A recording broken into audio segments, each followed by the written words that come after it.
கர்த்தருடைய பரிசுத்த நாமத்துக்கு மகிமை உண்டாவதாக. அப்போஸ்தலருடைய நடபடிகள் 4ஆம் அதிகாரம் 33ஆம் வசனம். கர்த்தராகிய இயேசுவின் உயிர்த்தெழுதலை குறித்து அப்போஸ்தலர்கள் மிகுந்த பலமாய் சாட்சி கொடுத்தார்கள். அவர்கள் எல்லார் மேலும் பூரண கிருபை உண்டாயிருந்தது. அப்போஸ்தலருக்கு காலங்களிலே கிருபையின் பூரணம் இருந்த ஒரு காலம், பூரண கிருபை உண்டாயிருந்த ஒரு காலம். இந்த கிருபையை குறித்து நாம் இப்பொழுது சில காரியங்களை நாம் சிந்திக்கலாம். இன்றைக்கு வேத பாடத்துல கர்த்தர் ஒரு மனிதனுக்கு ஏன் கிருபை கொடுக்கிறார், அதை நாம் விளங்கிக் கொள்ள வேண்டியது அவசியம். கிருபை என்பது தேவனுடைய ஈவு. கிருபையினால் ரட்சிக்கப்பட்டீர்கள், இது உங்களால் உண்டானதல்ல, தேவனுடைய ஈவு. ஒரு எக்ஸ்ட்ரா ஆர்டினரி பவர். முடியாதவனுக்கு முடிய வைக்கக்கூடியது, இல்லாதவனுக்கு இருக்கிறதாய் மாற்றக்கூடியது, ஒண்ணுமில்லாதவனுக்கு உருவாக்கக்கூடிய ஒரு வல்லமை கொடுப்பது. இந்த கிருபை என்பது எது இல்லையோ அந்த இடத்த அது நிரப்பும், எது முடியாதோ அதை முடிய வைக்கும், எதை செய்ய முடியாதோ அதை செய்ய வைக்கும். மனுஷனால முடியாதது, இல்லாவிட்டால் நம்முடைய அறிவினால, புத்தியினால, ஞானத்தினால, திறமையினால முடியாததை இந்த கிருபையை வைத்து தேவன் என்ன செய்கிறார்? செயல்படுத்துகிறார். ஏனென்றால் துர்க்குணத்தில் உருவாகி பாவத்தில் கற்பந்தரித்த மனிதனுக்கு பரிசுத்தம் என்ற பேச்சுக்கே இடமே கிடையாது. ஆனால் இந்த கிருபை வரும் பொழுது அந்த மனிதன் பரிசுத்தவனா என்ன செய்கிறான்? மாறுகிறது. அதனால இன்றைக்கு நாம் இந்த கிருபையை சிந்திக்க போறோம். நீங்க கிருபையை பத்தி ரொம்ப பிரசங்கங்கள்லாம் கேட்டிருப்பீங்க, அது நல்லது. ஆனா இந்த மாலை வேளையில மறுபடியும் ஒரு விஷயம் கிருபையை சிந்தித்துக் கொண்டிருப்பது நல்லது. உம்முடைய ஆலயத்தின் நடுவே, தேவனே உம்முடைய ஆலயத்தின் நடுவே உம்முடைய கிருபையை சிந்தித்துக் கொண்டிருக்கிறோம். ஒரு மனிதன் டெய்லி கிருபையை சிந்திக்கணும். ஏனென்றால் இந்த ரட்சிப்பு கிருபையினால் கிடைத்தது, இந்த அபிஷேகம் கிருபையினால் கிடைத்தது. இப்ப உயிரோடு இருக்கிறது என்னது? நிர்மூலமாகாது இருக்கிறது கர்த்தருடைய கிருபையே. அதனால எல்லாமே கிருபைதான். கிருபை இல்லாத ஒரு மனிதனுடைய வாழ்க்கை சிங்காசனத்துக்கு போய் சேர முடியாது. அதனால நமக்கு இந்த நாட்களில கிருபையின் மேல் கிருபை நமக்குள்ள உண்டாகிக்கொண்டே இருக்கணும். ஒரு நாள் உள்ள ஒரு கிருபையை வச்சுட்டு அடுத்த நாள் செயல்பட முடியாது. ஏனென்றால் வேதம் சொல்லுகிறது, நாள்தோறும் கர்த்தருடைய கிருபைகள், காலைதோறும் கர்த்தருடைய கிருபைகள், காலைதோறும் கர்த்தருடைய கிருபைகள் புதியது. அப்போ ஒரு நாள் முடிஞ்சிருச்சுன்னா அன்னைக்குள்ள கிருபை முடிஞ்சிருச்சு. நம்ம என்ன செய்யறோம் தெரியுமா? இந்த 7 நாளைக்கு முன்னால கிடைச்ச கிருபை என்னைக்காவது ஒரு நாள் 4 மணி ஜெபத்துக்கு வருவோம், என்னைக்காவது ஒரு நாள் ஆவியில நிரம்புவோம். காலையில பிரச்சனைனா காலையிலே எந்திரிச்சிருவோம், ஏன்னா தூக்கம் வராது பாத்தீங்களா? அன்னைக்கு மட்டும் ஜெபம் பண்ணுவோம், அன்னைக்கு மட்டும் நமக்கு கிருபை கிடைக்குது.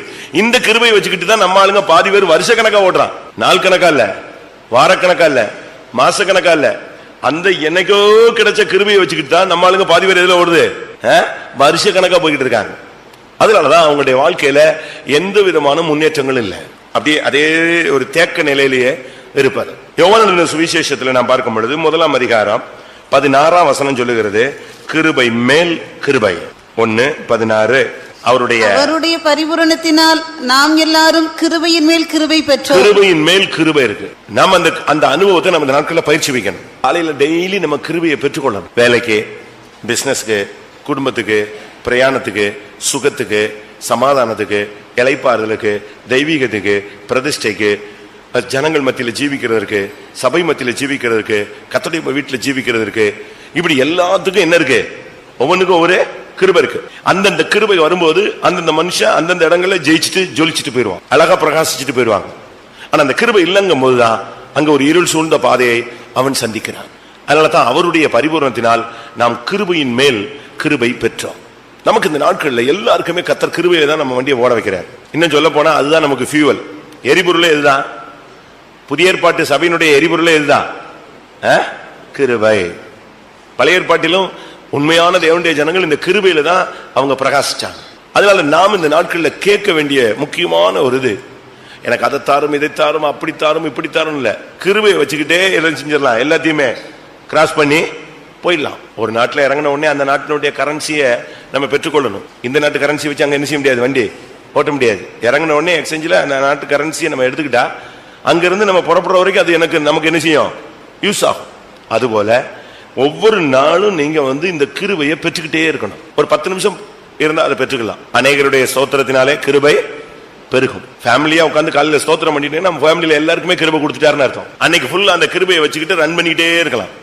எக்ஸாம் எழுதுறதுக்கு கிருபை வேணும், பிரயாணத்தை ஒரு போதிக்க, ஒரு டீச் பண்ண, ஒரு இடத்துக்கு போக, ஒரு காரியத்தை சாதிக்க, எல்லாத்துக்கும் நம்ம கையில கிருபை இருந்துச்சுன்னு சொன்னா நம்ம வின் பண்ணிக்கிட்டே போகலாம். ஒரு சிலர் கல்யாணம் ஆயிரும், ஆனா கிருபை இருக்காது. வாழ்க்கை என்ன செய்யும்? ஒரே டான்ஸ் தான், புயல் தான், டெய்லி பிரச்சனைகள் தான். ஆனா கிருபையை வாங்கிட்டு அந்த வாழ்க்கைக்குள்ள போட்டு அவங்க அந்த வாழ்க்கையில் என்ன இருக்காது? பிரச்சனையே இருக்காது. அது ஒரு நங்கூரம் போன்றது. எந்த புயல்னு நிக்கும், ஸ்டாண்ட் பண்ணி காட்டும். ஊழியத்துல வர்றாங்க ஒரு சிலர், கிருபையை போக்கடிச்சிடுறாங்க. கிருபையை போக்கடிக்கிறதுக்கு நமக்கு சான்ஸ் இருக்கு. யோனா 2ஆம் அதிகாரம் 8ஆம் வசனம். பொய்யான மாயையை பற்றி கொள்ளுகிறவர்கள் தங்களுக்கு வரும் கிருபையை போக்கடிக்கிறார்கள். கிருபையை நீங்க வேஸ்ட் பண்ணக்கூடாது, கிருபையை போக்கடிச்சிடக்கூடாது. யோனா 2:8 என்ன சொல்லுது? கிருபையை போக்கடிக்கிறார்கள். கிடைச்ச கிருபையை நஷ்டப்படுத்திட்டு ஒரு சிலருக்குலாம் அந்த காசு கிடைச்ச உடனே குடிச்சு அழிச்சிடறாங்க, பாத்தீங்களா? நாசம் பண்ணிடுறாங்க, எங்கேயாவது கொடுத்துருவாங்க, ஏமாந்துருவாங்க. அதே போல அநேகர் தேவன் தங்களுக்கு கொடுத்த கிருபையை போக்கடிச்சிடறாங்க. அதே போல எபிரேயர் 12:15 பாத்தீங்கன்னு சொன்னா, கிருபையை ஒருவனும் இழந்து போகாதபடி ஜாக்கிரதையா இருக்க வேண்டும். ஒருவனும் தேவனுடைய கிருபையை இழந்து போகாதபடிக்கும். பாத்தீங்களா? ஒருவனும் தேவனுடைய கிருபையை இழந்து போகாதபடி. அப்ப கிருபை எப்ப இழக்கிறோம்? ஒன்று, கசப்பான வேறு வரும்போது கிருபை நஷ்டப்படுகிறது. கலக்கத்தை உண்டு பண்ணும் போது கிருபை நஷ்டப்படுகிறது. அநேகர் தீட்டுப்படும் போது கிருபை நஷ்டப்படுகிறது. இப்படிலாம் வரிசையா சொல்லலாம்.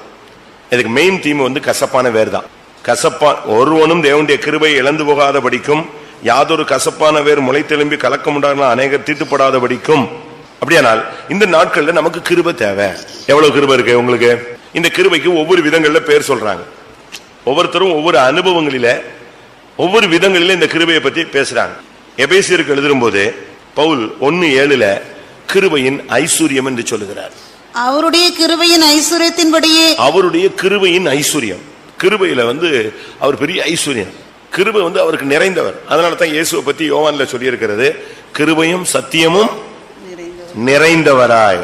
நமக்கு வந்து ஓரளவு இருக்கு, அவருக்கு வந்து கிருபை நிறைந்தவர். அதனால நாம் இந்த நாட்களில் நல்லா விளங்கிக் கொள்ளணும் சத்தியங்களை.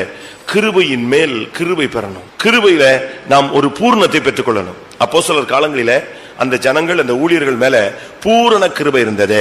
அவர் கிருபையினுடைய ஐஸ்வர்யத்தின்படி. யாக்கோபு சொல்லுகிறாரு, அதிக கிருபை, கொஞ்சம் கிருபை இல்ல. என்னது? யாக்கோபு 4:6. அவர் அதிகமான கிருபையை அளிக்கிறாரே. அதிகமான கிருபை உங்களுக்கு தேவைன்னா எவ்வளவு நாள் எடுத்துக்கலாம் கிருபையை. ஆண்டவரே இன்னைக்கு எனக்கு ரொம்ப பிரச்சனை அப்படின்னு சொன்னீங்கன்னா உங்களுக்கு ரொம்ப கிருபையை நெஞ்சிக்கலாம், ஸ்டோர் பண்ணிக்கலாம். எனக்கு இவ்வளவு போராட்டங்கள் இருக்கு சுவாமின்னா அதுக்கேற்ற கிருபையை அப்படியே தந்துருவார். யாக்கோபு சொல்றார், தேவன் அதிகமான கிருபை அளிக்கிறாரே. அப்ப நமக்கு எப்படி கிருபை தேவை இந்த நாட்களில? உங்களுக்கு எல்லாம் இருக்கா? கொஞ்ச நேரம் இப்படி பேசுவேன், திருப்பி நான் வேற சப்ஜெக்டுக்கு வர்றேன். கிருபையினால எப்படி ஒரு மனிதன் சாதிக்கிறாங்கிறத நம்ம விளங்கி கொள்ளணும்.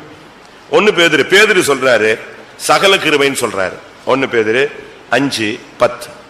கிறிஸ்து இயேசுவுக்குள் நம்மை தமது நித்திய மகிமைக்கு அழைத்தவனாய் இருக்கிற சகல கிருபையும் பொருந்திய தேவன் தாமே. அதாவது கிருபை வந்து சகலத்துக்கும், சகல கிருபை எதுக்குமே கிருபை போதுமானது. அதனாலதான் கொரிந்தியர்ல சொல்றாரு, என் கிருபை உனக்கு போதும். என் கிருபையை மட்டும் நீ வச்சுக்க. ஆண்டோடைய கிருபையை மட்டும் நீங்க வாங்கி ஸ்டோர் பண்ணிக்கிட்டீங்கன்னா நீங்க எந்த சூழ்நிலையும் டைவடிச்சு வெளியே போயிடலாம். அக்னில இருந்து வெளியே போயிடலாம், ஆறுகளை கடக்கும் போது வெளியே வந்துடலாம், சிங்க கபில போனாலும் வெளியே வந்துடுவீங்க. சிங்கமோ கரடியோ கோலியாத்த எல்லாத்தையுமே டச் பண்ணி வின் பண்ணிட்டு போயிடலாம். இது அவ்வளவுக்கு எது வேணும்? கிருபை தான் முக்கியம். கிருபை இல்லாம நம்முடைய சாமர்த்தியங்கள், நம்முடைய அறிவு, நம்முடைய ஞானம், நம்முடைய புத்தி, நம்முடைய திறமை, அனுபவங்கள் இதை கொண்டு நம்ம உள்ள இன்புட் பண்ணா அடி வாங்கிடும், ஷார்ட் சர்க்கியூட் ஆயிடும், ஒண்ணுமே வேலை செய்யாது. கிருபையை மட்டும் நீங்க ஒவ்வொரு நாளும், எதுக்குமே கிருபை. அப்படி ஒரு பழக்கம் நமக்கு இந்த நாட்களில் தேவை. கொரிந்தியர் சபையை பத்தி பேசும் பொழுது பவுல் 2 கொரிந்தியர் 9ஆம் அதிகாரம் 14ஆம் வசனத்துல அந்த கிருபை எப்படி வர்ணிக்கிறார்? உங்களுக்காக வேண்டுதல் செய்து தேவன் உங்களுக்கு அளித்த மிகவும் விசேஷித்த கிருபையின் நிமித்தம். இந்த இடத்துல பாருங்க, அந்த கிருபைக்கு பேர் என்னது? மிகவும் விசேஷித்த கிருபை. பூரண கிருபை, கிருபையின் மேல் கிருபை, கிருபையின் ஐஸ்வர்யம், சகல கிருபை, அதிக கிருபை, அடுத்தது மிகவும் விசேஷித்த கிருபை. 10 பேர் இருந்தாலும் அந்த 10ல ஒருத்தனுக்கு மிகவும் விசேஷித்த கிருபை இருந்துச்சுன்னா அவனுடைய ஷைனிங்கே வித்தியாசம். இந்த வைரத்தை பட்ட தீட்ட தான் என்ன செய்யும்? அதனுடைய ஷைனிங் கூடும். அதுபோல நம்முடைய வாழ்க்கையில் இந்த நாட்களில நல்லா விளங்கி கொள்ளுங்க, கிருபையை மட்டும் நீங்கள் பற்றி கொள்ளுங்க. சரி, நம்முடைய சப்ஜெக்டுக்கு நம்ம வருவோம். இந்த கிருபைக்கு நீங்க கிருபையினுடைய கண்ட்ரோலுக்கு நீங்க வந்துட்டீங்கன்னா ஒரு தேவனுடைய மனுஷன் பாவத்தை ஜெயிச்சிருவான். அதான் முக்கியம். இந்த பாவ உலகத்துல ஒருத்த வின் பண்ணணும்னா கிருபையை அவன் பற்றி கொள்ளணும். கிருபையினுடைய கட்டுப்பாட்டுல வரணும். ரோமர் 6ஆம் அதிகாரம் 15ஆம் வசனம். இதனால் என்ன? நாம் நியாயப்பிரமாணம் 14. சாரி, நீங்கள் நியாயப்பிரமாணத்துக்கு கீழ்ப்பட்டிராமல் கிருபைக்கு கீழ்ப்பட்டிருக்கிறபடியால் பாவம் உங்களை மேற்கொள்ள மாட்டாது. பாத்தீங்களா, கிருபைக்கு கீழ்ப்பட்டிருந்தா பாவம் உங்களை மேற்கொள்ளாது. அப்படினால் தேவனுடைய பிள்ளைகள் இந்த நாட்களில கிருபைக்கு கீழ்ப்பட்டிருந்தோம். முழுவதும் கிருபையினுடைய கட்டுப்பாட்டுல வந்துருங்க. டெய்லி காலையில எந்திரிச்ச உடனே ஒரு 10 நிமிஷமோ, 1/4 மணி நேரமோ, 3/4 மணி நேரமோ, 1/2 மணி நேரமோ, எவ்வளவு டைம் கிடைக்கிறத போட்டு முழங்கால போட்டு வெறும் ஒண்ணுமே பண்ண முடியலையா, வெறும் பிரைசிங் பண்ணுங்க, ஸ்தோத்திரம் பண்ணிட்டே இருங்க. மனது, சிந்தை, எண்ணம், நினைவு, தோற்றம், உணர்வு, வாஞ்சை, சரீரம், ஆவி, ஆத்மா எல்லாம் கிருபையில நிரப்பப்படட்டும். அப்போ உங்களுடைய வார்த்தை கிருபையா மாறிடும். உங்களுடைய பார்வையில கிருபை இருக்கும், உங்களுடைய ஊழியத்துல கிருபை இருக்கும். நீங்க சும்மா நடந்து போனா கூட கிருபை வெளிப்படும். அப்படி வசனம் இருக்கு, கிருபையுள்ள வார்த்தைகள். நமக்கு இந்த நாட்கள்ல கிருபையுள்ள வார்த்தைகள் பேச முடியல. பட்டக் பட்டக்குன்னு ஷார்ட் டெம்பர்ல என்னத்தையோ அள்ளினோம் தெளிச்சோன்னு வந்துடுறோம். கொலோசியர் 4:6. கொலோசியர் 4:6. அவனவனுக்கு இன்னினபடி உத்தரவு சொல்ல வேண்டும் என்று நீங்கள் அறியும்படிக்கு உங்கள் வசனம் எப்பொழுதும் கிருபை பொருந்தினதாயும். வார்த்தை கிருபை பொருந்தணும். மனைவிட்ட பேசினா கூட கிருபையுள்ள வார்த்தைகள் பேசுங்க. புருஷன் கூட கிருபையுள்ள வார்த்தைகள் பேசுங்க. அப்படி பேசுறேன்னு சொல்றவங்க கை வைத்து அலையிலேயே சொல்லுங்க பாப்போம். என்ன அப்ப அவரும் கிருபையில இருந்தாதான் நாங்க அப்படி பேச முடியும். அப்படி சொல்லக்கூடாது. அங்க கிருபை இருக்கோ இல்லையோ, உன் கிருபை அதை ஓவர்டேக் என்ன செய்யணும், பண்ணணும். மனைவிட்ட பேசும்போது கிருபையுள்ள வார்த்தைகளை பேச முடியுமா? அவட்டெல்லாம் அப்படி பேசினா அவ்வளவுதான், நான் தொலைஞ்சே போயிடுவேன் அப்படிம்பீங்க. அப்படி அல்ல, உங்கள் வார்த்தைகள் உப்பால் சாரம் ஏறினதாக இருக்கணும். அடுத்து கிருபை பொருந்தினது. நம்ம ஆளுங்க எல்லாமே சில்லி தான் ஜாஸ்தியா இருக்கு. காரம் காரம் உப்பால் சாரம் ஏறினது இல்ல, அது என்னது, காரம் தான் சாரம் ஏறி போயிருக்கு. பேசினா சிலர்லாம் பேசினா காதை பொத்திக்குவாங்க, புளிக்கும், கெட்ட வார்த்தை பேசுவாங்க. தராதரம் இல்லாம யார பேசுறோம், என்னத்தை பேசுறோம், எப்படி பேசினா இது நல்லதா, திருப்பி நீங்க உட்கார்ந்து ஜெபிச்சு பாருங்க, கிருபையே வராது, டோட்டல் அவுட் ஆயிடும். ஏனென்றால் இவர்கள் தங்களுக்கு வந்த கிருபையெல்லாம் நெஞ்சாச்சு, போக்கடிச்சாச்சு. நீங்க பாருங்க, நான் சும்மா சொல்றேன், நம்ம ஜனங்கள்னால பேசுறேன். நீங்க கிருபை இல்லாத வார்த்தையை பேசிட்டு நீங்க தீர்க்கதரிசனம் சொல்லி பாருங்க, கப்புன்னு ஆஃப்லயே நிக்க வேண்டிய, செல்ஃபே எடுக்காது சர்ச்சில். நீங்க தீர்க்கதரிசனம், என் பிள்ளையே நான் உங்கள் மத்தியில் வந்திருக்கிறேன் அப்படின்னு நீங்க சொன்ன உடனே ஒருத்தனும் ஆவி நிரம்ப மாட்டான், கப்பு ஆஃப் ஆயிரும். ஏன்னா அங்க என்ன இல்ல, அது ஓசை இடுகிற வெங்கலம், கைத்தாளம், அவ்வளவுதான். ஆனா அதே நேரத்துல கிருபையில நிறைஞ்சு படிப்பறிவே இல்லாம ஒண்ணுமே தெரியாத ஆளு ஒரு வார்த்தை சொல்லட்டும், டப்புன்னு தீ என்ன செய்யும், பத்திக்கும். சட்ட சட்ட சட்டன்னு எல்லாரும் ஆவில நிறைஞ்சிருவோம். கிருபைதான். 1.5 மணி நேரம் திருக்கசம் சொல்ல வேண்டியதில்லை, ஒரே வார்த்தை. 1.5 மணி நேரமா இருக்கிற தீப்பெட்டி எல்லாம் மொத்தமா இருக்கிற குச்சி எல்லாம் கொளுத்தி காடை கொளுத்த வேண்டியதில்லை. என்னது, ஒரு குச்சி தாங்க அழகா பத்த வச்சா போதும், அது பிடிக்கும், எவ்வளவு நாள் பிடிக்கணும்னாலும் பிடிக்கும். கிருபை நமக்கு தேவை. கிருபைனால நீங்க பேசி பாருங்க, உங்க வேலை ஸ்தலங்கள்ல கிருபையோடு பேசி பாருங்க. ஒரு சிலருக்கு கிருபையை பத்தி புரியாது. என்னவோ நீங்க ரொம்ப சாஃப்டா பேசின உடனே அவங்க என்னவோ இவன் பயந்துட்டான் போல் இருக்கு, தப்பு பண்ணிட்டான் போல் இருக்கு, அதனாலதான் இவன் இறங்கி என்ன செய்யறான், ரொம்ப சாஃப்டா ரொம்ப அன்பா பேசுறான். அவன் எப்படி வழங்கிக்கிட்டாலும் சரி, உன் வாயில இருந்து எந்த வார்த்தை மட்டும் வரட்டும், கிருபை பொருந்தின வார்த்தை வரட்டும். இப்படி நம்ம கிருபையை கிருபைன்னு நினைச்ச உடனே நம்ம எங்கேயோ இருந்து வருதுன்னு நினைச்சுக்கிறோம். கிருபைன்னா என்னன்னே பாதி பேருக்கு தெரியாது. கிருபை அபிஷேகத்துல ஒரு போர்ஷன், ஆவியானவருடைய ஒரு போர்ஷன் தான் யாரு, சகரியா 12:10. நான் தாவீது குடும்பத்தாரின் மேலும் எருசலேம் குடிகளின் மேலும் கிருபையின் ஆவியையும் விண்ணப்பங்களின் ஆவியையும் ஊற்றுவேன். கிருபையின் ஆவியையும், என்ன ஆவி, கிருபையின் ஆவி. கிருபை அபிஷேகத்தினுடைய ஒரு போர்ஷன் தான். நல்ல அபிஷேகத்துல நிரம்பி ஸ்தோத்திரம் பண்ணி ஆவியில் நிரம்பிக்கிட்டு இருக்கும் போது கிருபை உனக்கு நிரப்பிடும், ஃபில் பண்ணிடும். அந்த கிருபைய பரியாசம் பண்ணியோ, விளையாட்டு பண்ணியோ, கிண்டல் பண்ணியோ, கேலி பண்ணியோ, பாவத்துக்கு இடம் கொடுத்தோ நீங்க அதை விட்டுறக்கூடாது, வேஸ்ட் பண்ணிடக்கூடாது. வெடிப்புள்ள தொட்டியை தெரிந்து கொள்ளக்கூடாது. அந்த கிருபையை பாதுகாக்கணும். அந்த கிருபையை போக்கடிக்கிறதுக்கு பிசாசு பயங்கரமாக போராடுவான், எவ்வளவோ பண்ணுவான். ஆனா நல்ல கிருபை இருந்துச்சுன்னா உன் வாழ்க்கையில் இருக்கிற தோல்வியை ஒதுக்கும், தள்ளும். பாவம் உன்னை மேற்கொள்ளாது. பாவம் இருந்துச்சுன்னா அதை நிவர்த்தி ஆக்கும். நீதிமொழிகள் 16:6. கிருபையினாலும் சத்தியத்தினாலும் பாவம் நிவர்த்தியாகும். கிருபையினாலும் சத்தியத்தினாலும் பாவம் நிவர்த்தியாகும். பாவ நிவர்த்திக்கு கிருபை தான் வேலை செய்யுது. எத்தனை ட்ரிப் நம்ம அறிக்கை செஞ்சாலும் அந்த ஒரே மன்னிச்சிருங்கிறோம், அந்த கிருபை வந்த உடனே நெஞ்சிருது, அப்படியே அந்த நிவர்த்தி ஆயிடுது. அதனால இதுல இருந்து நம்ம விளங்கி கொள்றது என்னன்னா, தேவனுடைய கிருபையை நாம் அதிகமாய் சார்ந்து கொள்ள வேண்டும். நீங்க ஆண்டவரே எனக்கு அதை தாங்க, இதை தாங்க, அப்படி தாங்க, இப்படி தாங்க, ஒண்ணும் இல்ல. நீ கிருபையை மட்டும் ஸ்டோர் பண்ணிட்டே வா. அது பணத்தை நீ ஸ்டோர் பண்ண மாதிரி, பொக்கிஷத்தை சேர்த்து வச்ச மாதிரி. இதை நீங்க சேர்த்து வைக்க வைக்க வைக்க உங்களுடைய வாழ்க்கையில பெரிய மாற்றங்கள் உண்டாகும். சரி, இப்ப நம்முடைய சப்ஜெக்ட் வரும். கிருபையை ஒரு மனுஷனுக்கு இப்ப எனக்கு கொடுக்கிறாருன்னு வச்சுக்கோங்களேன், அதை கொடுத்ததுக்கு ஒரு நோக்கம் இருக்கு, ஒரு பர்பஸ்க்காக தான் கர்த்தர் அதை கொடுக்கிறார். உங்க மகனுக்கு கொடுக்கிறாரு, உங்க மகளுக்கு கொடுக்கிறாரு, புருஷனுக்கு கொடுக்கிறாரு, மனைவி கொடுக்கிறார், ஒவ்வொரு ஊழியர்களுக்கும் கொடுக்கிறாருன்னா அந்த ஊழியனை கொண்டு, அந்த விசுவாசியை கொண்டு, அந்த வாலிபனை கொண்டு கர்த்தர் ஒரு காரியத்தை செய்யறதுக்கு தான் அவன் என்ன செய்யறாரு? கிருபையில ஃபில் பண்றாரு. முதலாவது ஆதியாகமம் 6ஆம் அதிகாரம் 8ஆம் வசனம். நோவாவுக்கோ கர்த்தருடைய கண்களில் கிருபை கிடைத்தது. நமக்கு எல்லாருக்கும் இந்த சப்ஜெக்ட் தெரிஞ்ச கதை. ஃபர்ஸ்ட் அவனுக்கு கிடைச்சது என்னது? நோவா அப்படின்னு ஒரு ஆள் இன்ட்ரோடியூஸ் ஆன உடனே அவனுக்கு முதல்ல கிடைத்த அனுபவம் என்னது? கிருபைதான். அதுக்கு பிறகுதான் சொல்லி இருக்கிறது அவன் நீதிமானா இருந்தான், உத்தமனா இருந்தான், தேவனோடு சஞ்சரித்தான். இதெல்லாம் எக்ஸ்ட்ரா. ஃபர்ஸ்ட் என்னதுதான்? ஃபர்ஸ்ட் ஒரு மனிதனுடைய வாழ்க்கையில தேவனுடைய கண்கள்ல கிருபை கிடைச்சது. எதுக்கு கிடைச்சது? நோவாவுக்கு கிருபை கிடைச்சதுக்கு காரணம் ஒன்னே ஒண்ணுதான். பேழையை நமக்கு எல்லாருக்கும் தெரியும், சின்ன குட்டி பிள்ளைகளுக்கு கூட தெரியும். நோவாவுக்கு தேவனுடைய கண்கள்ல கிருபை கிடைச்சதுக்கு ஒரே காரணம் 3 பிள்ளைகள் பெற்றுக்கொள்றதுக்கோ 3 பிள்ளைகளுக்கும் கல்யாணம் கட்டி வைக்கிறதுக்கோ அதுக்கு அல்ல. நல்லா புரிஞ்சுக்கணும். இதெல்லாம் சும்மா, இது உலகத்துல ஒரு மனைவி, ஒரு புருஷன், ஒரு 4 பிள்ளை, ஒரு வேலை, ஒரு சந்ததி, இவ்வளவுதான். இது பரலோகத்துல எல்லாம் இந்த சந்ததி இந்த இதெல்லாம் என்ன கிடையாது, சப்ஜெக்டே கிடையாது. பரலோகத்துல அப்படி பார்த்த உடனே ஒரு ஸ்மைலிங், க்ளோஸ், அதோட சாப்டர் க்ளோஸ். அதுக்கு பிறகு என்னங்க நீங்க எப்போங்க வந்தீங்க எல்லாம் கேட்கறதுக்கு அங்க என்ன கிடையாது. அந்த உறவுக்கு அங்க இடமே கிடையாது. பரலோகத்துல என்ன கிடையாது? கொள்வனையும் கொடுப்பனையும் அல்ல. உயிர்த்தெழுதலில் அவங்க எப்படி இருப்பாங்க? தேவ தூதர்களை போல இருப்பார்கள், அவ்வளவுதான். பட் ஒரு ஸ்மைலிங் தெரியும் யார், அவ்வளவுதான். உடனே சுத்தி வந்துட்டு அக்கா கிட்ட போய் நின்னுக்க முடியாது. இப்படி ஒரு சுத்திட்டு ஒய்ஃப் கிட்ட வந்துட்டு எப்படி நல்லா இருந்தியா, வந்துட்டியா, பரவாயில்ல அப்படிலாம் சொல்ல முடியாது. நீ வரமாட்டேன்னு நினைச்சேன், வந்துட்ட, இப்படிலாம் நினைச்ச முடியாது, கிடையாது. அதனால இங்கேயோட இந்த சாப்டர் க்ளோஸ். அங்க மையப்பொருள் யாருதான்? அவன் எங்க சுத்தினாலும் மையப்பொருள் யார்கிட்ட வந்து நிப்பான்? அவன் ஏசுட்ட வந்து நிப்பான். பரலோகத்தினுடைய மகிமையினுடைய மையப்பொருளை யாருதான்? அவன் சுத்து எங்க போனாலும் சரி, சியோனுக்கு போனாலும் சரி, எருசலேமுக்கு போனாலும் சரி, சுத்தி எங்க வந்து நிப்பான்? அங்கதான் வந்து நிற்கும். அவனுடைய சென்டர் பாயிண்ட் அதுதான்.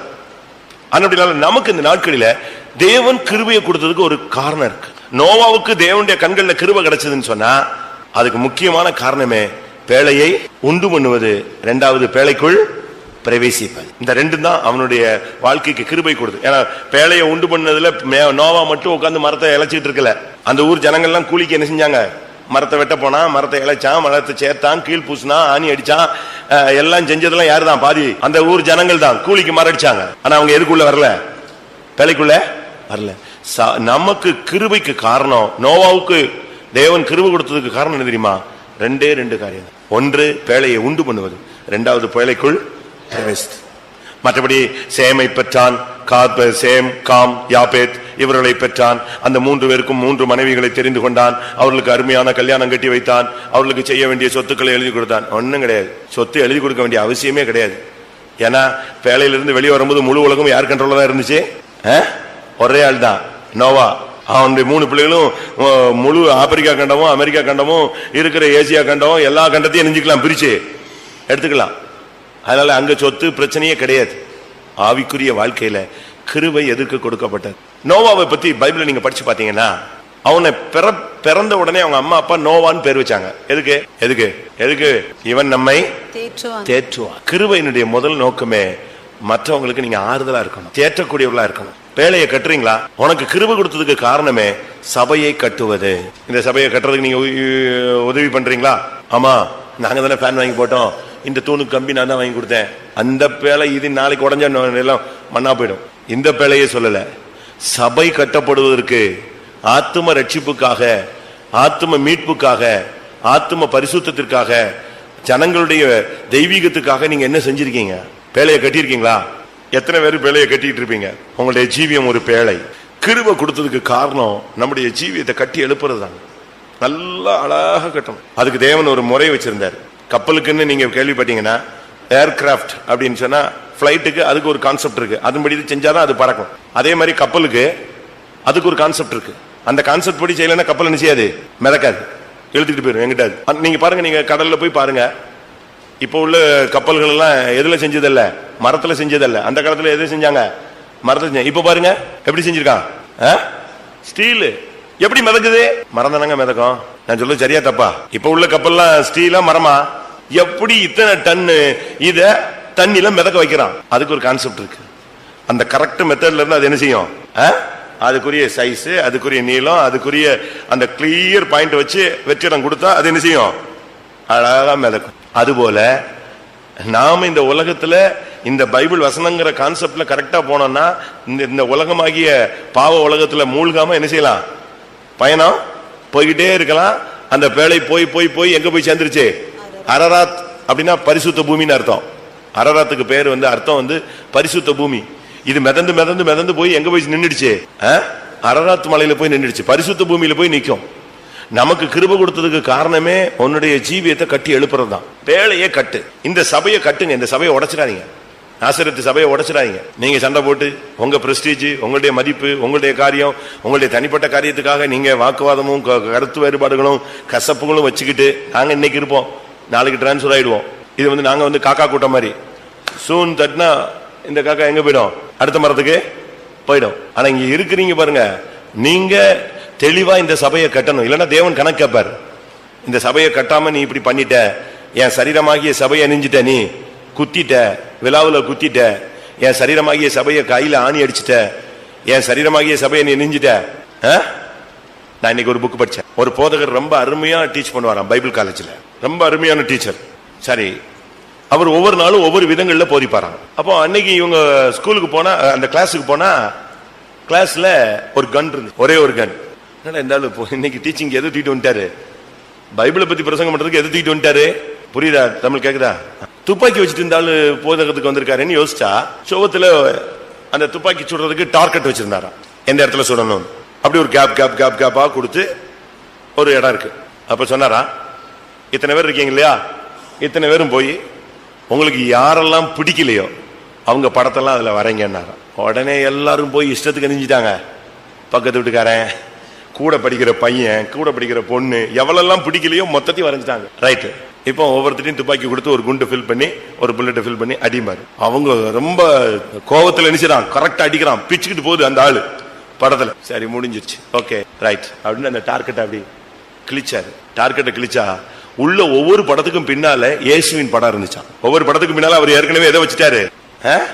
இயேசுவின் படத்தை வச்சு மேல டார்கெட் வச்சு இவங்களை வரைய சொல்லியிருக்காரு. இது இவங்களுக்கு தெரியாது. இவங்க எல்லாம் பாரு எப்படி கரெக்டா அடிச்சு கிழிச்சிட்டேன் பாரு, உதட்டு கிழிஞ்சிருச்சு, கண்ணு கிழிஞ்சிருச்சு, எல்லாம் இவன் சொல்லி சிரிச்சுக்கிட்டு இருக்கான். எடுத்து விட்டாரு. உள்ள என்ன இருந்துச்சு?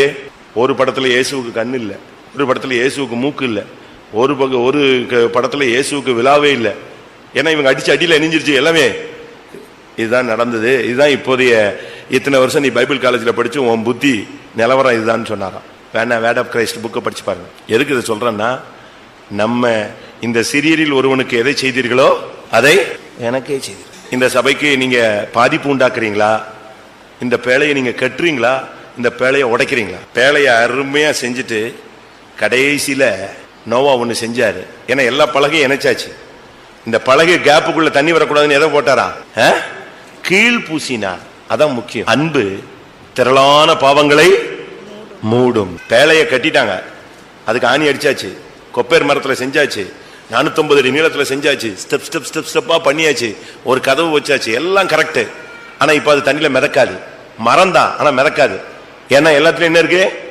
கேப் இருக்கு. இதுக்கு கீழ் பூசினா, ஃபுல்லா கீழ் பூசினா. இந்த இவ்வளவு மரமும் இத்தனை வருஷமும் செஞ்சதுக்கு பலன் கிடைக்கணும், அது மிதக்கணும்னு சொன்னா எதுதான் தேவை?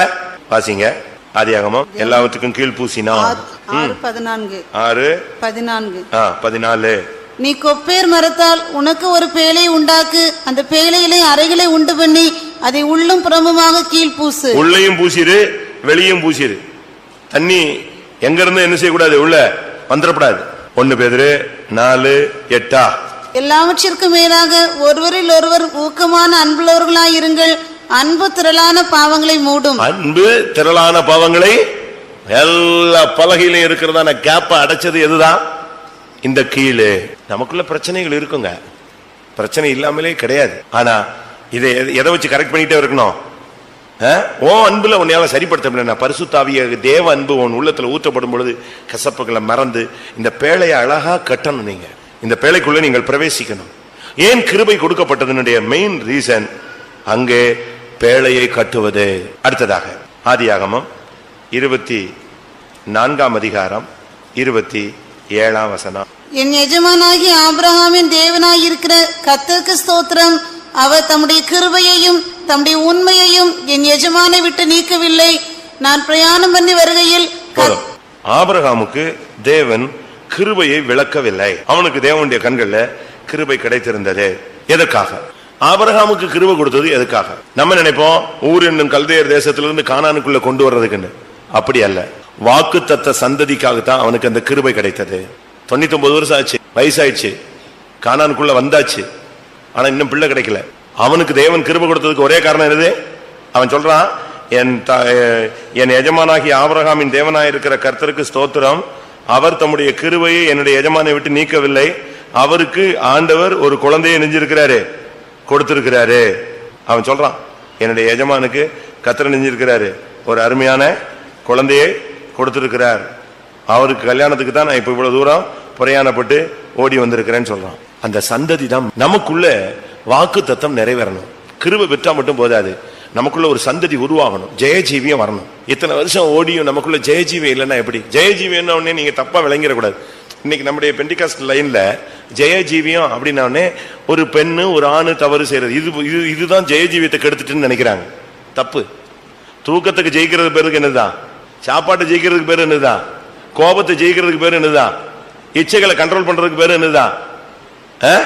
ஜெய ஜீவியம் தான். வார்த்தை வரும்போது வார்த்தையை அடக்கிறதுக்கு பேரு என்னதுதான்?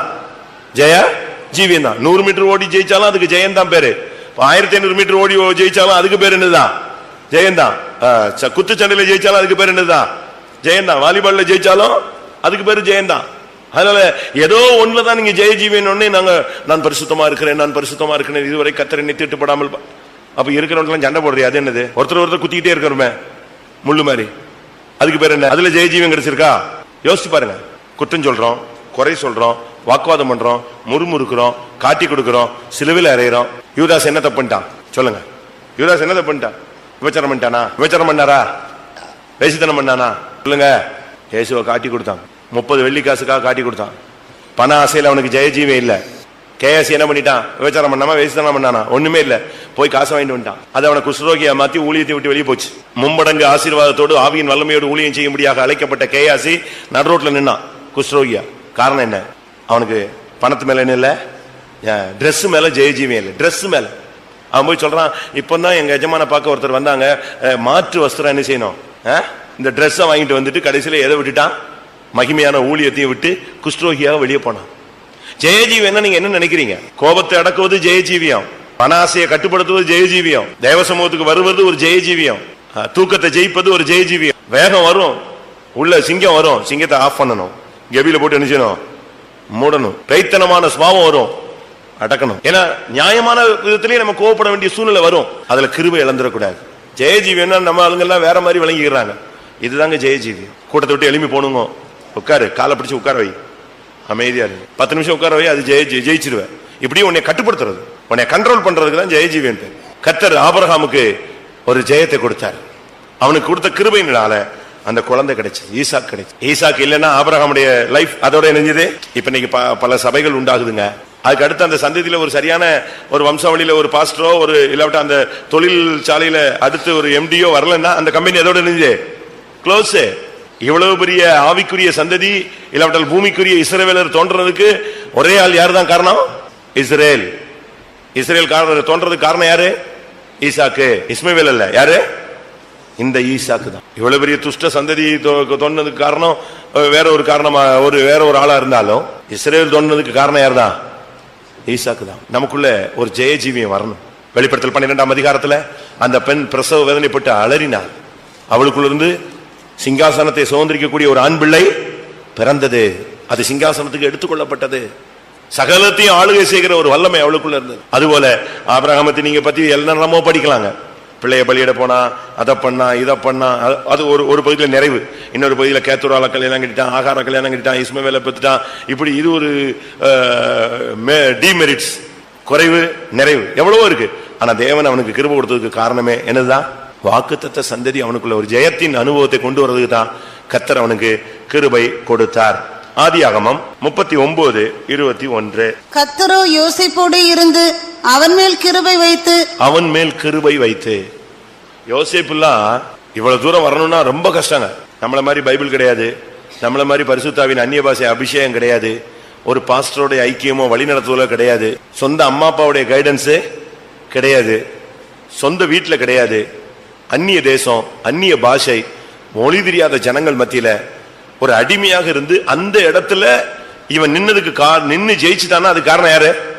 தேவனுடைய கிருபை. கிருபை இருந்துச்சுன்னா நீங்க எங்கேயுமே ஷைன் பண்ணலாம், எங்கேயும் போலாம். நீங்க வெளியே போகும்போது ஆண்டோடைய கிருபை வாங்கிட்டு போங்க, இன்டர்வியூக்கு போகும்போது கிருபை வாங்கிட்டு போங்க, எக்ஸாம் போகும்போது கிருபை பெற்றுட்டு போங்க, வேலைக்கு போகும்போது கிருபை பெற்றுட்டு போங்க, காலேஜுக்கு போகும்போது கிருபையோடு போங்க. அந்த கிருபை உனக்கு ஒரு மதில் மாதிரி முன்னால போகும், ஒரு அக்கினி, ஒரு எஸ்கார்ட் மாதிரி போய்கிட்டே இருக்கும். பிரச்சனைகள் இருந்து அப்படியே உன்னை வெளியே கொண்டு போயிடும். பிரச்சனைகள் இருந்து இப்ப ஒரு பிரச்சனை இந்த இடத்துல நடக்க போகுதுன்னா இந்த கிருபை என்ன பண்ணு தெரியுமா? நீ வெளியே போகணும். நீ எங்க போயிருவ? கரெக்டா நீங்க விலகுவீங்க, இங்க பிரச்சனை ஆகும். நீங்க அப்பதான் யோசிப்பீங்க, பரவாயில்ல நம்மள அந்த இடத்துல இந்த கத்திர நெஞ்சிட்டாரு. நான் இப்போ சமீபத்தில் அதை உணர்றேன். முந்தி சொல்றேன், முந்தி எங்கெல்லாம் பிரச்சனையோ அங்கெல்லாம் நான் இருப்பேன். எங்க எங்க ப்ராப்ளம் ஆகுதோ அங்கெல்லாம் எங்க யார் இருப்பேன்? Wherever problem pastor Durai is தேர்மா. எங்க பிரச்சனை இருக்கோ அங்க யார் இருப்பார்? இந்த துரை பாஸ்டர் இருப்பாருன்னு எனக்கு மெசேஜ் அனுப்பினாங்க. பாட்டுக்கு தேஜு, யூத் மீட்டிங்க்கு pastor Manasseh, wherever problem pastor துரைன்னு அடிச்சு வச்சாங்க. இப்படிலாம் எனக்கு அப்படி பேர் இருந்துச்சு. ஆனா இப்ப சமீப காலங்கள்ல எங்க ப்ராப்ளமோ அதுக்கு 10 நிமிஷத்துக்கு முன்னால நான் வெளியே போயிட்டு, எங்க பிரச்சனையோ அங்க அரை மணி நேரத்துக்கு முன்னால நான் அந்த இடத்த விட்டு வெளியே போயிருப்பேன். இங்க வந்த பிறகு கூட நான் அதை ஃபீல் பண்ணியிருக்கேன் பல இடங்கள்ல. கரெக்டா அந்த டைம் வரும்போது என்னைய தூக்கிட்டு வர ஆண்டவர். கிருபை இருந்துச்சுன்னா பிரச்சனையை விட்டு வெளியே போவேன். கிருபை இல்லைன்னா எங்க உட்காந்துட்டு இருப்ப? பிரச்சனை இல்லை, சென்டர் பாயிண்டே நீ தான் உட்காந்துருப்ப. மாட்டிக்கிட்டு உட்காந்து அழுதுகிட்டு கண்ணீரும் கம்பளையுமா புலம்பிக்கிட்டு பைத்தியம் முடிச்ச மாதிரி சுத்திட்டே இருந்தியா. கிருபை இருந்துச்சு அழகா உன்னை வெளியே கொண்டு போயிடும். எல்லாரும் உன்னைய சுத்தி சுத்தி வருவாங்க, ஆனா நீ அங்க இருக்க மாட்டேன். எத்தனை பேருக்கு அப்படி கிருபை வேணும்? கிருபை தான் நம்முடைய வாழ்க்கை. யோசேப்பை பாருங்க, கிருபை தான். 17 வயசுல அவன் வீட்டை விட்டு வெளியே வர்றான். ஒரு டீனேஜ். ஆதியாகமம் 17 வயசுல இருந்து தான் அவனுக்கு தரிசனம், டேர்னிங் பாயிண்டே கிளம்புது. டீன் ஏஜ்ல தான் அவனுக்கு இந்த ப்ராப்ளம் கிளம்புது. அவனை வீட்டை விட்டு அவங்க அப்பா சரி வா அவனை நான் அனுப்புறேங்கிறார். 37ஆம் அதிகாரம் 2ஆம் வசனம். யாக்கோபுடைய சந்ததியின் வரலாறு. யோசேப்பு 17 வயதிலே, யோசேப்பு 17 வயசுல ஆடு மேய்க்க வந்துட்டான். அங்கதான் சொப்பனம் தொடங்குது. அண்ணன் தம்பியை பத்தி கதையை சொல்றான். இப்ப அண்ணன் தம்பி வேற இடத்துக்கு போறாங்க, இங்க அனுப்புறாங்க. இந்த 17 வயசுல இவனை குழியில போட்டு வித்து இல்லாத கேட்ட பேரெல்லாம் கொடுத்து சிறைச்சாலை தூக்கி வச்சாச்சு. இவ்வளவுலயும் அவனை அழகா தப்பி தப்பி தப்பி தப்பி கொண்டு வர்றது யாரு? யாக்கோபா? இல்ல ராகேல் கூட வந்துட்டாளா? இல்ல ஏதாவது அண்ணன் தம்பி ரகசியமா சப்போர்ட் பண்ணிட்டானா? இல்ல இவன் ஜாதியோ ஜனமோ சொந்தக்காரனோ இவன் பாஷக்காரனோ எவனாவது ஒருத்தவனுக்கு சப்போர்ட் பண்ணானா? ஒண்ணுமே இல்ல. ஒன்னே ஒண்ணுதான் கூட இருந்துகிட்டே இருந்துச்சு. என்னது? தேவனுடைய கிருபை தான் கூட இருந்துச்சு. அழுவான், குழியில கிடந்துட்டு ஓன்னு அழுதான், கத்துனான், கெஞ்சினான். பைபிள் அப்படி சொல்லுது. இந்த 10 அண்ணன் தம்பியும் யோசேப்புக்கு முன்னால் நிற்கும் போது, ஏன்டா இப்படி ஒரு பிரச்சனை நம்ம வாழ்க்கையில வந்துச்சுன்னு ஒருத்தன் கேட்கறான். இன்னொருத்தன் சொல்றான், ஏண்டா அவன் தான் குழியில கிடந்துட்டு கத்துனானே, ஒரு பயலாவது கேட்டீங்களா? அவனுக்குள்ளேயே பேசிக்கிறாங்க. இவன் கிட்ட வந்து கேட்டுக்கிறான். ஆதியாகமம் 42:21. நம்முடைய சகோதரனுக்கு நாம் செய்த துரோகம் நம்மேல் சுமந்தது. அவன் நம்மை கெஞ்சி வேண்டிக் கொண்ட போது அவனுடைய மன வியாகுலத்தை நாம் கண்டும் அவனுக்கு செவி கொடாமற் போனோமே. அழுறான், கெஞ்சுறான், என்னை காப்பாத்திருங்க, என்னை வித்துறாதீங்க, ஐயோ என் அப்பா விட்டு அனுப்பிடுங்க, என்னெல்லாமோ கெஞ்சி பார்த்தான். அப்படியே கல் மனமா விட்டுட்டான். ஆனா அவன் கிருபையை பிடிச்சுக்கிட்டான். கிருபையிலே போய் போய் போய் போய் போய் போய் எங்க வந்து சேர்ந்துட்டான்? சிங்காசனத்துக்கு வந்து ஸ்டாண்ட் பண்ணிட்டான். கிருபை தான் அவனை சிங்காசனத்துக்கு கொண்டு போவது. அந்த கிருபையின் நோக்கம். யோசேப்புக்கு கிருபை கிடைச்சதுக்கு காரணம் என்ன? அவனை எங்க கொண்டு போனோம்? சிங்காசனத்துக்கு கொண்டு போனோம். ஒன்னு பேழையை கட்டுறதுக்கு கிருபை கொடுக்கிறாரு, ரெண்டாவது ஜெயஜீவியம் பண்றதுக்கு கிருபை தர்றாரு. பேழையை கட்டி எழுப்புவது, பேழைக்குள் பிரவேசிப்பது, உன்னை ஆலயமாக மாற்றுவது, நீயே ஆலயமாய் ஜீவிப்பது. அடுத்து உன்னுடைய வாழ்க்கையில நீ சபைக்குள்ள இருப்பது, சபையை கட்டி எழுப்புவது. அடுத்து யோசேப்புக்கு கிருபை கொடுத்தது. எப்படினாலும் சரி அவனுடைய ரூட்டை நீங்க பாத்தீங்கன்னா அது சிங்காசனத்துக்கு போற ரூட்டே கிடையாது. வீட்டுல அப்பா கூட இருக்கிறான், செல்ல பிள்ளையா. அங்க எங்க சிங்காசனம் இருக்கு? நாடோடி ஜிப்சி குரூப். இவங்க பரதேசிகள்னு அவங்களே சொல்றாங்க. நாங்க பரதேசி குரூப், சுத்திட்டே இருப்போம், எங்கெல்லாம் விளைச்சல் இருக்கோம் அங்கெல்லாம் போய் என்ன செய்வோம்? தங்குவோம். இதான் யாக்கோபனுடைய அறிக்கை. ஆனா இவனை சிங்காசனத்துக்கு கொண்டு போறதுக்கு இவனை அங்க அனுப்பி அங்க குழியில போட்டு அதுல ரூபன் கிடந்து மல்லு கட்டி, கொன்றாதீங்கடா கொன்றாதீங்கடா கொன்றாதீங்கடா, இவனை கொன்றாதீங்க, என்ன பண்ணலாம்? அப்ப வித்துருவோம், சரி வித்துரு. உடனே இவங்க எல்லாம் சேர்ந்து வித்துட்டான். இவ்வளவுக்கு தாண்டி போனதுக்கு கர்த்தர் அவனை ஒரே பாயிண்ட்டுக்கு தான் கிருபை கொடுத்தாரு. எதுக்கு? இவன் அதை விட்டுட்டு போத்திபார் மனைவி அங்க எங்க போயிட்டு இஷ்டத்துக்கு போனான்னா சிங்காசனம் கிடைச்சிருக்குமா? கிடைக்குமா? கிடைக்காது. அந்த கிருபை அவனை பாவத்தை மேற்கொள்ள வைத்தது. பாவத்தை ஜெயிச்சுட்டான் அந்த இடத்துல. எதை வச்சுதான்? வாலிப பிராயத்தை வச்சு இல்ல, எதை வச்சு? கிருபையை வச்சு பாவத்தை ஜெயிச்சு சிங்காசனத்துக்கு போயிடான். அதனால கிருபை எதுக்கு கொடுத்தாருன்னு தெரியாம நம்ம எங்கிட்டாவது போயிடக்கூடாது. கிருபை கொடுத்ததுக்கு ஒவ்வொரு ரகசியம் இருக்கு. அடுத்ததாக யாத்திராகமம் 33:17. அப்பொழுது கர்த்தர் மோசேயை நோக்கி, நீ சொன்ன இந்த வார்த்தையின்படியே செய்வேன், என் கண்களில் உனக்கு கிருபை கிடைத்தது, உன்னை பேர் சொல்லி அழைத்து அறிந்திருக்கிறேன் என்றார். மோசேக்கு கிருபை கிடைத்தது, என்னுடைய கண்களில் உனக்கு கிருபை கிடைத்தது. எவ்வளவு அருமையான ஒரு வார்த்தை. ஆண்டவருடைய கண்கள்ல அவனுக்கு கிருபை கிடைச்சிருச்சு. அதுக்கு பிறகு அவனை யாரும் ஒண்ணுமே பண்ண முடியாது. பார்வோன் பல்ல கடிக்கிறாங்க, உன்னை அழிச்சிருவேன், என் மூஞ்சிலேயே முழிக்காதன்னு. இவன் அடுத்த நாள் எங்கதான் வந்து நிப்பான்? அவன் முன்னாலதான் வந்து நிப்பான். அவனுக்கு ரத்த கொதிப்பு, பிளட் பிரஷர், அப்படி டென்ஷன்ல மூளை நரம்பெல்லாம் வெடிக்கிற மாதிரி இருக்கும் இவனை பார்த்த உடனே. இவனுக்கு அதெல்லாம் பிரச்சனையே கிடையாது. ஏன்னா இவன் மேல கையே நிச்சய முடியாது, வைக்கவே முடியாது. மோசையும் ஆரோனையும் பார்த்த உடனே அவனுக்கு பயங்கர டென்ஷனா இருக்கும். அப்படி மோசையும் ஆரோனும் வரலன்னு வச்சுக்கோங்களேன், யார் கூப்பிட்டு விடுவா? யார் கூப்பிட்டு விடுவா? பார்வனை கூப்பிட்டு விடுவான். அவங்க ரெண்டு பேரையும் கூட்டுவா, ஜெபிக்க சொல்லு, தவளைய போ சொல்லு, வண்ட போ சொல்லு, பேனை போ சொல்லு. யார் ஜெபிக்க? யாரு போய் யார் கூட்டு வருவா? இவனே ஆள் அனுப்பி கூட்டு வருவான். அப்படி இல்ல அவன் வந்துட்டான்னா இவனுக்கு பயங்கர டென்ஷன் ஆயிடும். ஆனாலும் மோசையின் மேல ஒரு கிருபை இருந்துச்சு. எதுக்காக? மோசையின் மேல இருந்த கிருபை நடத்தி பின் கிருபை, ஜனத்தை நடத்துகிறது தான் அவனுக்கு கொடுக்கப்பட்ட கிருபையினுடைய லக்கு. அவனுக்கு மேல கர்த்தர் கிருபை கொடுத்ததே அதுக்கு தான். பார்வோனை வாதிக்க, எகிப்தை வாதிக்க, செங்கடலை பிளக்க, இதெல்லாம் வேற. ஆனா இலக்கு எதுதான்? பார்வோனை வாதிச்சுட்டு மோசே ஓட்டத்தை முடிக்கல, செங்கடலை கடந்த உடனே மோசே ஓட்டத்தை முடிக்கல, மன்னாவை புசிச்ச உடனே மோசே ஓட்டத்தை முடிக்கல, 10 கட்டளையை வாங்கின உடனே ஓட்டத்தை முடிக்கல. இதுக்கெல்லாம் கிடையாது. எங்க கொண்டு போனோம்?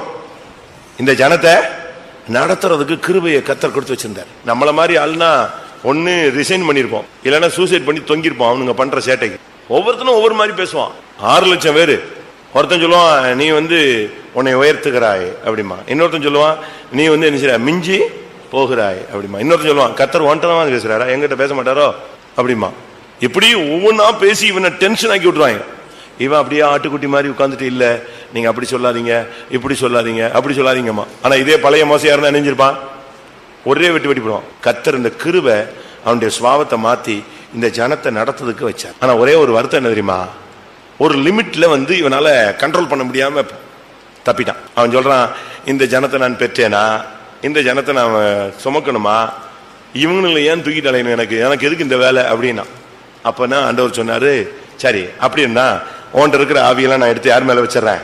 ஒரு 70 பேர் மேல வச்சிடறேன். 70 பேர் மேல வைக்கக்கூடிய ஆவி யார் மேல இருந்துச்சு? ஒரு ஆள் மேல. அளவில்லாத கிருபை. அந்த கிருபை இருக்கும்போது அவனுக்கு கோபம் வராது.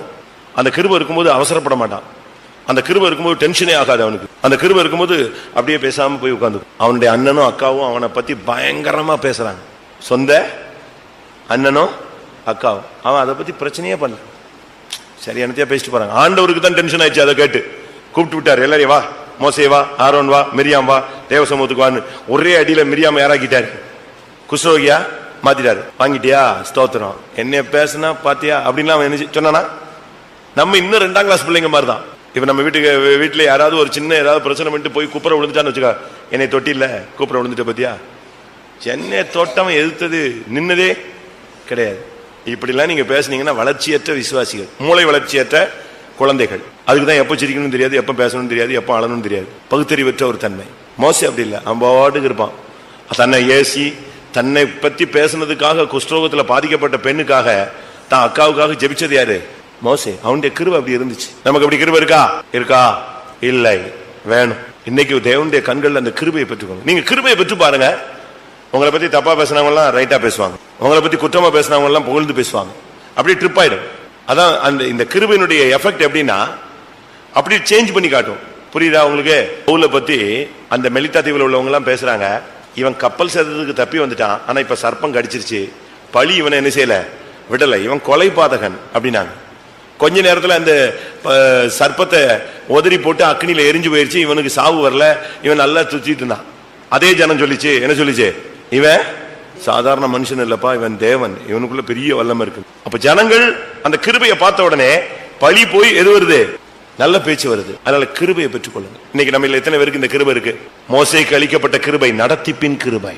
ஆனா என்னைக்கு அந்த ஆவி அவனை விட்டு போச்சோ, அந்த 70 பேர் மேல அவன் ஷேர் பண்ணி போறதுக்கு அனுமதிச்சானோ, அன்னையோட நடத்தி பெருஞ்சிருச்சு, அவனை விட்டு போயிடுச்சு.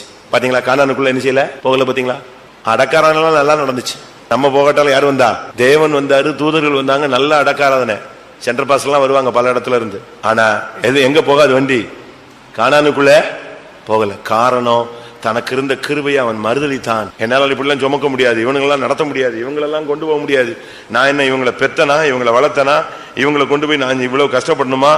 இப்படிலாம் அவன் பேச ஆரம்பிச்சது ஆண்டவருக்கு பயங்கர துக்கமாயிடுச்சு. என்ன இவனா சுமக்கிறான்? என்னாகமம் 11:11. அப்பொழுது மோசே கர்த்தரை நோக்கி, நீர் இந்த ஜனங்கள் எல்லாருடைய பாரத்தையும் என்மேல் சுமத்தினதினால் உமது அடியானுக்கு உபத்திரம் வரப்பண்ணினது என்ன? உம்முடைய கண்களில் எனக்கு கிருபை கிடையாதே போனது என்ன? இவர்களுடைய ஆண்டவர் தான் உன்ட டைரக்டா பேசியிருக்கிறாரு. என் கண்கள்ல உனக்கு, யாத்திராகமம் 33:17 நேரடியா பேசுறாரு. வேற யார் பேசணும்? அவரே டைரக்டா சொல்றாரு, என் கண்களில் உனக்கு, மோசேயே என் கண்களில் உனக்கு என்ன கிடைச்சது? கிருபை கிடைத்ததுன்னு. இப்ப இவன் புலம்பல் என்ன சொல்றான்? எனக்கு கிருபை கிடையாமல் போனது என்ன? கிருபையை வச்சுக்கிட்டு கிருபை கிடைக்கலன்னு சொன்னா எப்படி? அப்பதான் பார்த்தாரு ஆண்டவர், சரி ரைட், இவன் கிருபையை மறுதலிச்சிட்டான். பைபிள் என்ன சொல்லு தெரியுமா? உள்ளவனுக்கு கொடுக்கப்படும், இல்லாதவனுக்கு இருக்கிறதும் எடுக்கப்படும். இவனுக்கு கர்த்தர் ஃபுல்லா கொடுத்து வச்சிருந்தாரு, இவன் இல்லைன்னு சொன்னான். எனக்கு கிருபை கிடைக்கல, என்ன எப்படி ஒரு நிர்பந்தமான சூழ்நிலை கொண்டு வந்துட்டீங்கன்னு.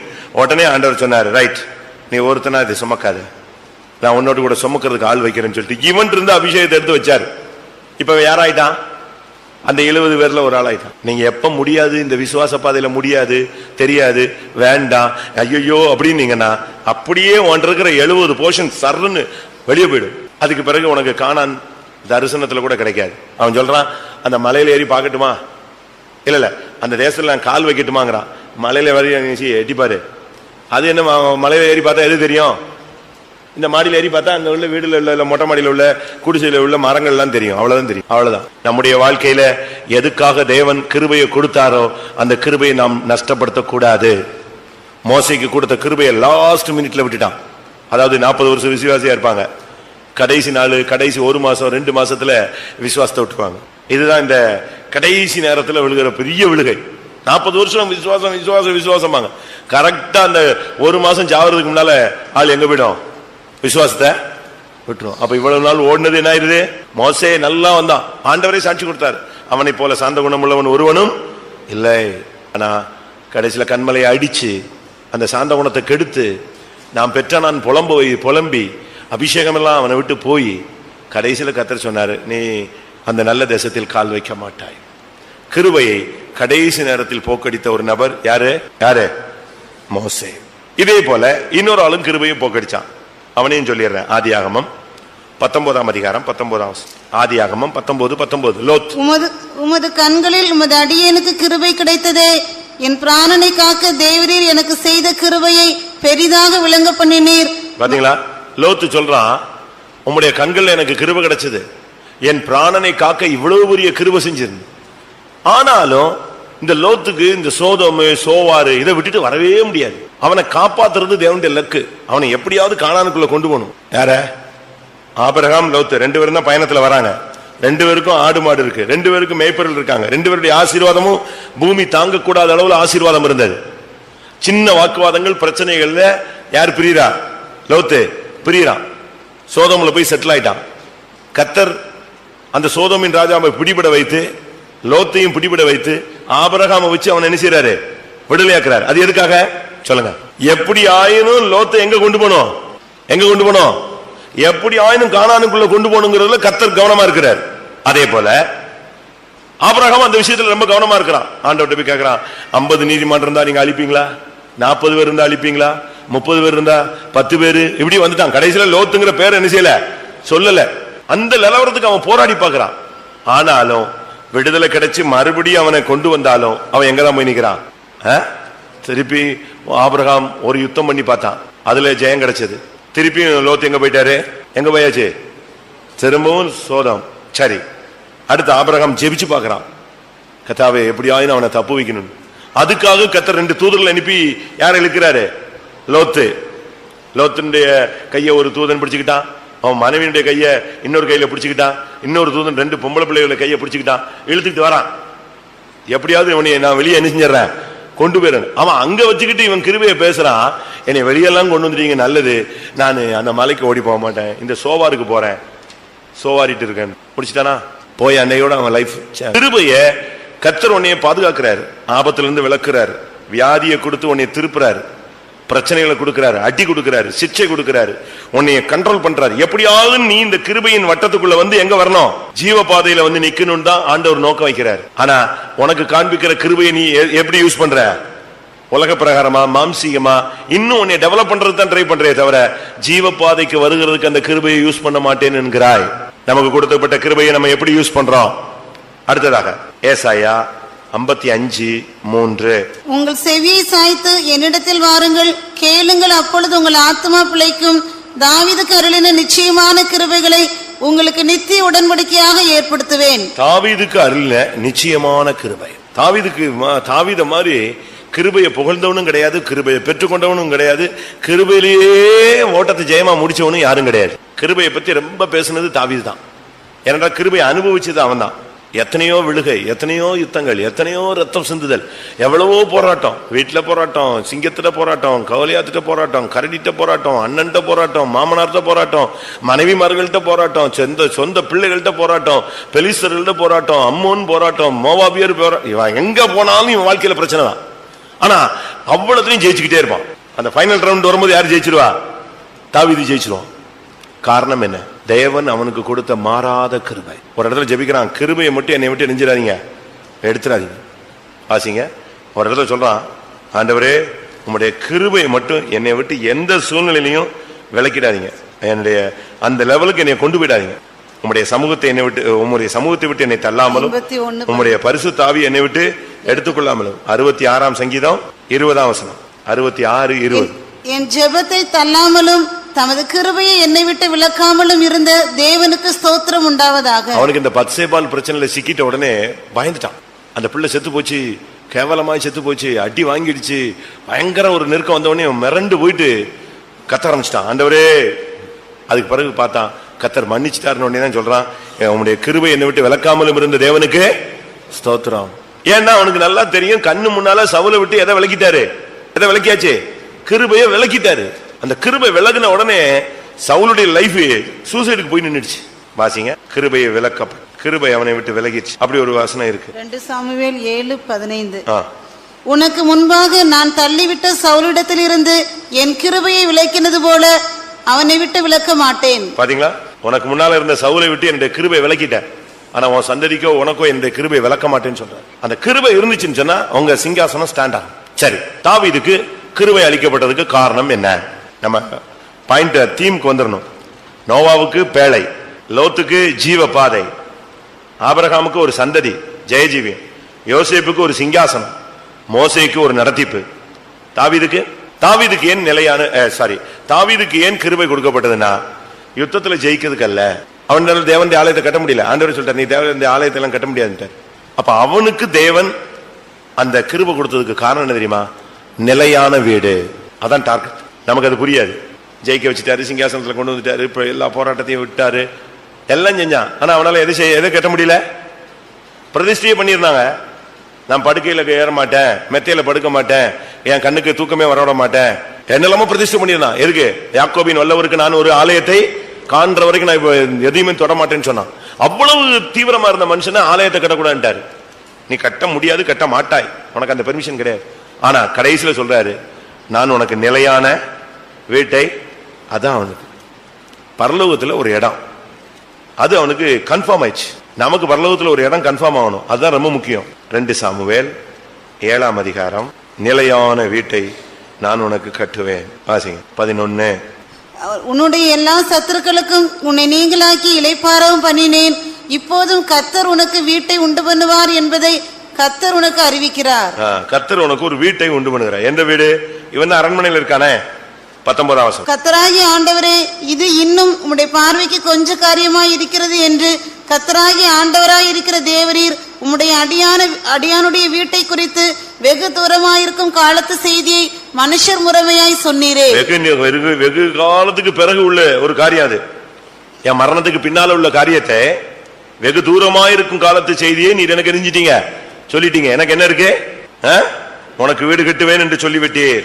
எவ்வளவு அருமையான வார்த்தை. அதனாலதான் அவன் சங்கீதத்துல அழகா சொல்றான், நேர்த்தியான இடத்தில் எனக்கு பங்கு கிடைத்தது, நிலையான சுதந்திரம் எனக்கு உண்டு. 16ஆம் சங்கீதமா 16:6. நேர்த்தியான இடங்களில் எனக்கு பங்கு கிடைத்தது, ஆம் சிறப்பான சுதந்திரம் எனக்கு உண்டு. அவன் சொல்றான், எனக்கு ஒரு இடம் இருக்கு பரலோகத்துல. பழைய ஏற்பாட்டிலே இப்படி பேசின ஒரே ஆள் யார் தான்? தாவீது தான். நமக்கு கன்ஃபார்ம் இருக்கா? மேல ஒரு வீடு உண்டுங்கிறது கன்ஃபார்ம் இருக்கா? கொடுப்பாரு, எங்கேயாவது ஒரு மூலையில போய் சேர்ந்தா போதும், எங்கேயோ ஒண்ணு கொடுத்தா போதும். அங்கேயும் பிளாட்ஃபார்ம் இருக்கு, சுத்துறதுக்கு இடம் இருக்குன்னு நினைக்கிறீங்க? நிலையான வீடு ஒண்ணு இருக்கு. அபிஷேகம் கர்த்தர் உனக்கு உன்னைய கிருபையினால் நிறைச்சதுக்கு காரணம், எப்படியா பரலோகத்துல அந்த மகிமையான இடத்துல உன்னை கொண்டு போய் அந்த பரலோகத்துல பிதாவின் வீட்டில் உள்ள வாசஸ்தலத்துக்கு தான் உன்னை கொண்டு போக கர்த்தர் கிருபை தருகிறார். லூக்கா எழுதின சுவிசேஷம் 1ஆம் அதிகாரம் 28. லூக்கா 1:28.